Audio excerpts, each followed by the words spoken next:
तो पश्चिमी देशों में कुछ मीडिया हाउस पीएम मोदी और भारत की दुनिया में धमक को बर्दाश्त नहीं कर पा रहे हैं। उन्हीं में से बीबीसी भी एक है। बीबीसी आए दिन भारत विरोधी बातें लिखता है, अपना प्रोपेगेंडा चलाता है, भारत के खिलाफ दुष्प्रचार का एजेंडा चलाता है। भारतीय मूल के ऋषि सुनक अभी ब्रिटेन के प्रधानमंत्री हैं, लेकिन बीबीसी अपनी औपनिवेशिक मानसिकता से बाहर ही नहीं आ पाया है। इसी वजह से उसने पीएम मोदी के खिलाफ जानबूझकर एक सीरीज बनाई, जिसका भारत ही नहीं बल्कि ब्रिटेन में भी विरोध हो रहा है।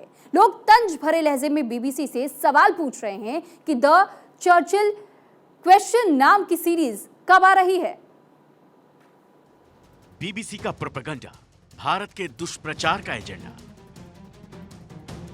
मोदी का निशाना बीबीसी की औपनिवेशिक सोच का कब जाएगा जमाना। सुनक का मोदी को मिला साथ, बीबीसी का होगा बायकॉट।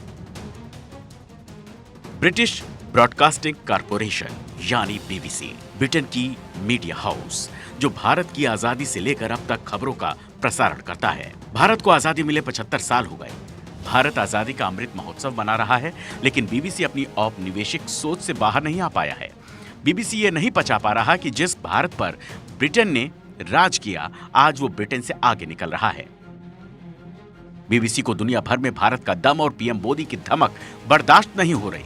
तभी तो आए दिन भारत विरोधी प्रोपेगेंडा चलाकर भारत के दुष्प्रचार का एजेंडा चलाता रहता है, पीएम मोदी को टारगेट करता रहता है।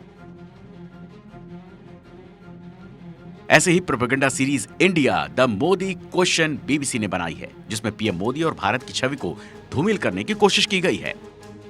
बीबीसी की सीरीज का ब्रिटिश सांसद लॉर्ड रामी रेंजर, जो हाउस ऑफ लॉर्ड के सदस्य हैं, उन्होंने विरोध किया। ट्वीट कर रामी रेंजर ने बीबीसी पर पक्षपातपूर्ण रिपोर्टिंग का आरोप लगाया। उन्होंने कहा, बीबीसी आपने भारत के करोड़ों लोगों की भावनाओं को आहत किया है और लोकतांत्रिक रूप से निर्वाचित भारत के प्रधानमंत्री, भारतीय पुलिस और भारतीय न्यायपालिका की बेइज्जती की है। हम दंगों और लोगों की मौत की निंदा करते हैं, लेकिन हम उनकी पक्षपात रिपोर्टिंग की भी निंदा करते हैं। अपनी इस रिपोर्ट को लेकर बीबीसी दुनिया भर में रह रहे भारतीय मूल के लोगों के निशाने पर आ गया है। लोग बीबीसी पर तंज भरे सवाल पूछ रहे हैं। यूके द चर्चिल क्वेश्चन नाम की सीरीज कब आ रही है? कुछ लोग तो सोशल मीडिया पर बीबीसी को आईना दिखाते हुए कह रहे हैं कि बीबीसी को 1943 के बंगाल अकाल पर भी सीरीज बनानी चाहिए, जिसमें 30 लाख से ज्यादा लोग भूखमरी और बीमारी के कारण मारे गए, जिसका जिम्मेदार ब्रिटेन था। विंस्टन चर्चिल ने वर्ल्ड वॉर के दौरान भारत से अनाज वेस्टर्न फ्रंट पर तैनात सैनिकों के लिए भेज दिया था।